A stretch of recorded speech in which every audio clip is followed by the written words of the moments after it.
Custo de vida, emprego e desemprego, cesta básica, tarifas públicas, salário mínimo.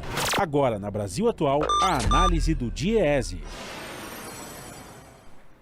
Dados da Pesquisa Nacional por Amostra de Domicílios do IBGE, compilados pelo DIEESE, mostram que a situação das mulheres no mercado de trabalho segue sendo marcada pela desigualdade de gênero e que a queda nos rendimentos que assola os trabalhadores é ainda mais severa com elas. Sobre isso, nós vamos conversar agora com a economista e coordenadora de pesquisas e tecnologia do DIEESE, Patrícia Pelatieri. Bom dia, Patrícia, tudo bem? Bom dia, tudo sim. Patrícia, qual que é a situação geral das mulheres no mercado de trabalho hoje, após a reforma trabalhista, 3 anos de governo Bolsonaro e 2 anos de pandemia? Então, lamentavelmente, num dia de luta das mulheres trabalhadoras, a gente tem que vir trazer as notícias que não são nada boas, né? E nem as perspectivas. Então, o que nós vemos é que velhas desigualdades, que elas se aprofundaram muito nessa sucessão e sobreposição de crises, né? Lembrando que a pandemia já nos pegou numa situação, numa conjuntura muito desfavorável, onde a desigualdade, principalmente de gênero e raça-cor, foi muito aprofundada, né? Todos os trabalhadores empobreceram de uma maneira geral, mas esse empobrecimento é mais severo, como você bem disse na chamada, com as mulheres, e se nós colocarmos o recorte de raça-cor, fica ainda pior a situação.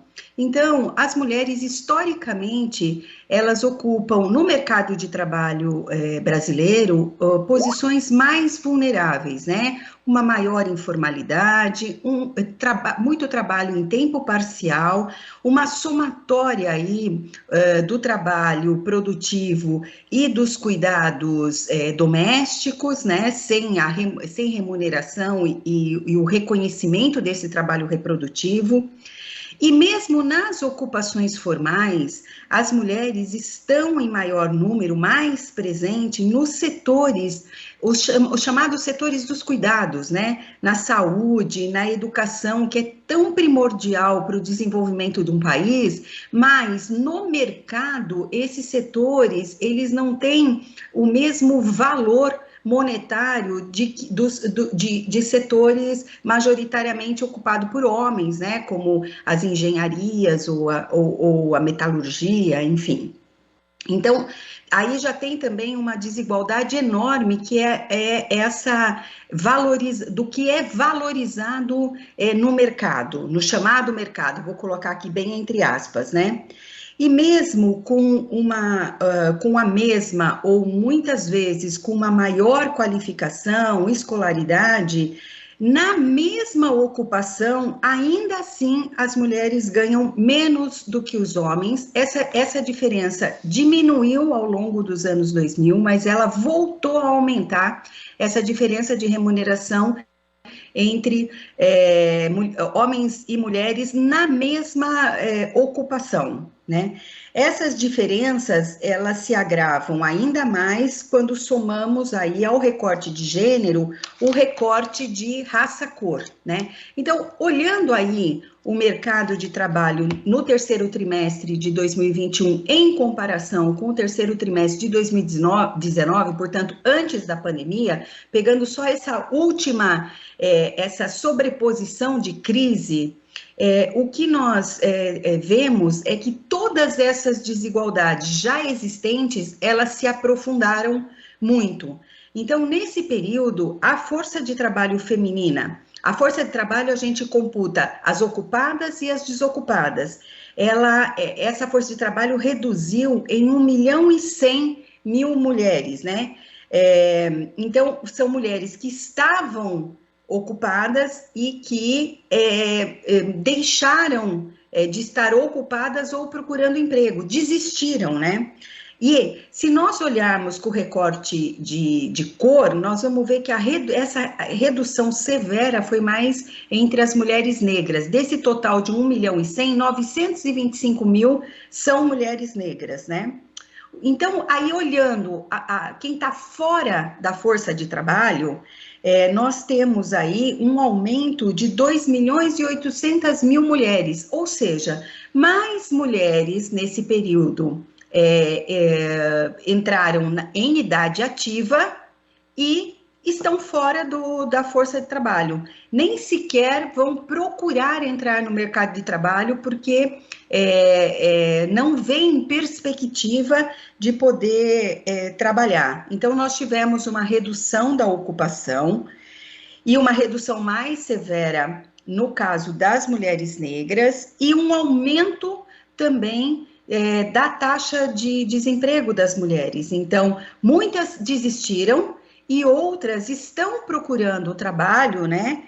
Então, essa taxa aumentou aí de 14,3%, que era em 2019, para 15,9% no terceiro trimestre de 2021. Nós estamos falando de mais ou menos de 7,5 milhões de mulheres que estão procurando trabalho, sendo que mais da metade são mulheres negras, né? A taxa de desemprego das mulheres negras chega a quase 19%, é 18,9%.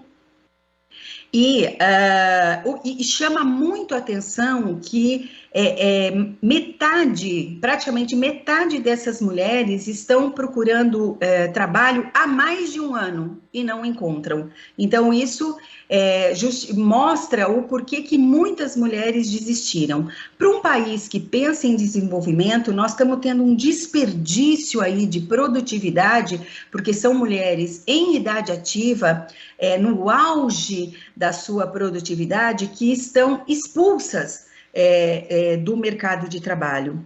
Um outro indicador muito importante é a questão da remuneração. Então, todos perderam nesse último período, homens e mulheres. Entretanto, as mulheres perderam mais em termos de renda e aumentou novamente a diferença entre homens e mulheres, né? Então, se nós pegarmos o rendimento por hora das mulheres negras, elas ganham 55% do que ganham os homens brancos, né? A diferença entre as mulheres, mulheres de uma maneira geral e homens, enquanto o rendimento das mulheres era R$ 2.179 em 2019, ele caiu para R$ 2.078, aumentando aí a diferença, chegando a que as mulheres recebem 78% do que recebem os homens. E se nós olharmos com relação à qualificação ou à formação superior, nós vamos ver que quanto maior a formação, né, maior a diferença entre rendimento entre homens e mulheres. Então, nós olhamos lá, em ocupações típicas do ensino superior, o rendimento das mulheres é 4.738 e dos homens 7.469. Ou seja, as mulheres com formação superior trabalhando em ocupações que são adequadas à formação superior recebem 63% do que recebem os homens na mesma condição. Pois é, Patrícia, são dados que deixam muito clara essa desigualdade, né? A gente já teve discussões sobre isso, propostas de leis para que garantisse essa igualdade e se justifica com a questão do mercado, de que os empresários têm o direito de pagar menos, já se justificou até mesmo com a licença maternidade das mulheres, dizendo que isso prejudica os empresários. O que a gente precisa fazer, que políticas precisam ser instituídas para que a gente consiga enfrentar esse tipo de desigualdade no mercado de trabalho? Então, não basta que tenha crescimento econômico, que empregos sejam gerados. É preciso políticas voltadas à inserção da mulher no mercado de trabalho e é preciso que haja políticas sobre o desenvolvimento, né, a possibilidade dessa mulher permanecer no mercado de trabalho. E para isso precisa de políticas públicas dos cuidados, né? Então, você precisa ter equipamentos públicos que possibilitem as mulheres irem para o mercado de trabalho e não ter a sobrecarga do trabalho reprodutivo. Uma outra discussão importante é esse compartilhamento da atividade dos cuidados, que precisa ser feito muito seriamente nós enquanto sociedade. E, além disso, nós precisamos rever, também como sociedade, a questão da valorização das ocupações que são onde as mulheres são muito presentes, que são essas ocupações que o mercado não vê como, não tem como um valor intrínseco, mas elas são a base de sustentação de todo o desenvolvimento. Então, rever a valorização das categorias como educação e saúde é urgente. Não é razoável que as professoras recebam infinitamente menos do que engenheiros, ou do que juízes, ou procuradores, e mesmo no serviço público, onde é possível mexer isso, essa diferença é muito latente. Nós temos aí a discussão do piso dos professores e estamos vendo a polêmica que isso dá. E nós estamos falando de quem constrói a base de desenvolvimento do país. Então, é urgente que nós, enquanto sociedade, nos debrucemos e façamos esse pacto sobre o que trabalhos de fato, qual é o valor real desses trabalhos dos cuidados e como é que a gente dá condições de que as mulheres participem e se desenvolvam no mercado de trabalho.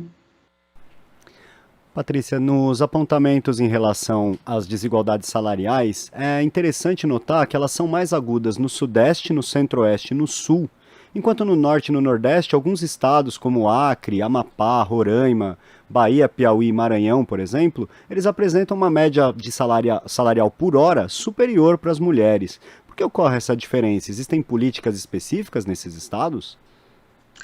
Não, na verdade, é aquilo que eu estava comentando, quanto maior a formação, maior a diferença entre homens e mulheres. Quando os salários são muito próximos ao piso, essa diferença entre homens e mulheres fica menor. Então, nesses estados do Norte e alguns do Nordeste, nós temos uma média de remuneração mais baixa. Então, essa diferença ela fica menor e às vezes até se inverte, mas tem mais a ver com o baixo rendimento dos trabalhadores e trabalhadoras brasileiras do que propriamente de políticas voltadas para essa melhoria. É claro, tem exceções, como nós temos no caso do Maranhão, onde algumas áreas, principalmente ligadas ao setor público, foram contempladas, foram reconhecidas como áreas importantes, como a educação, e que ela tem uma presença feminina muito grande e teve uma elevação aí do nível salarial, né? Um reconhecimento dessa categoria. Então, isso também faz diferença. Mas são muito pontuais essas políticas de redução das desigualdades e valorização das ocupações dos cuidados. Patrícia, quero agradecer a sua participação de hoje aqui no Jornal Brasil Atual e um bom dia para você. Bom dia, até mais. Conversamos aqui com a economista e coordenadora de pesquisas e tecnologia do DIEESE, Patrícia Pellatieri.